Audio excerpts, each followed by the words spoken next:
because causality is difficult to tease out, it doesn't mean that we are going to be acting or operating randomly. All right. The statistics in this space are also subject to change over time, but our goal is never prediction.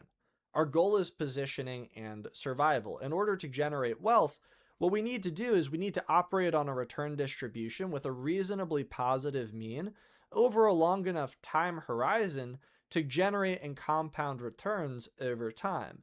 So what you're seeing here is effectively the randomness of the space, right? Without a counterfactual, we're operating in a statistical capacity. We don't know what the outcome of any one particular trade or investment is going to be.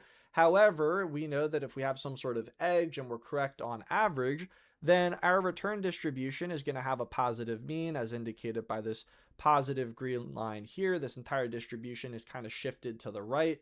Doesn't mean that we're not going to lose money at different points, but it does mean on average we're going to accumulate more wealth than we lose, as you see here. And this isn't just true for a trading strategy. This is true for your portfolio and the risk that your portfolio is exposed to. If you're exposed to different facets of risk that generate a negative mean in your return distribution, that's a terrible investment.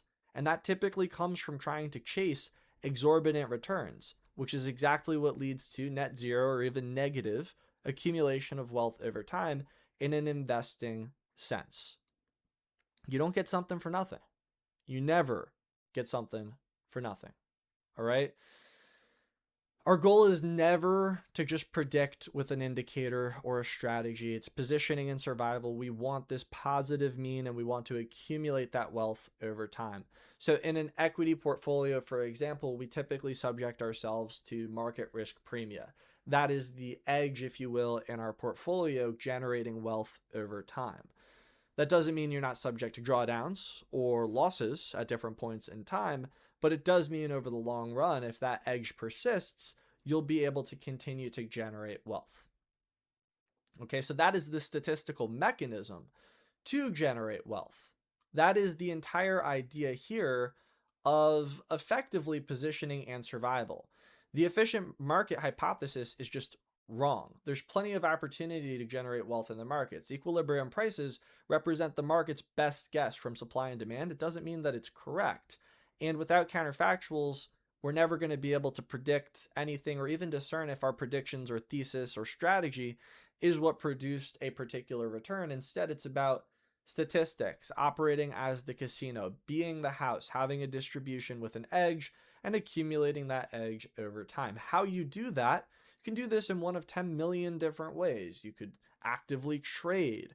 You could manage a portfolio. You could do one of 10 million different things. If you're targeting a role as a trader, market maker, quant, or you're just looking to grow and protect your portfolio in all market climates by applying quantitative strategy, QuantGuild has 2 crazy free resources available to you. When you get started, you can pick your track. You can always change this later. If you're looking to break in, head on over to the Quant Roadmap. Every topic in the right order that you need to know for success in different roles. You can select them here. It will tell you the exact breadth and depth of knowledge you need in each for success in interviews and the career as a whole. And of course, if you're looking to grow and preserve your wealth, you're going to want to run your own personal hedge fund. This isn't a day trading strategy. It's structure institutions use every single day to cut their downside risk in half, improving their overall long run return. I have a free quant research note available to you on this page for exactly what is going on. Link in the description below to Quant Guild if you're interested in these free resources.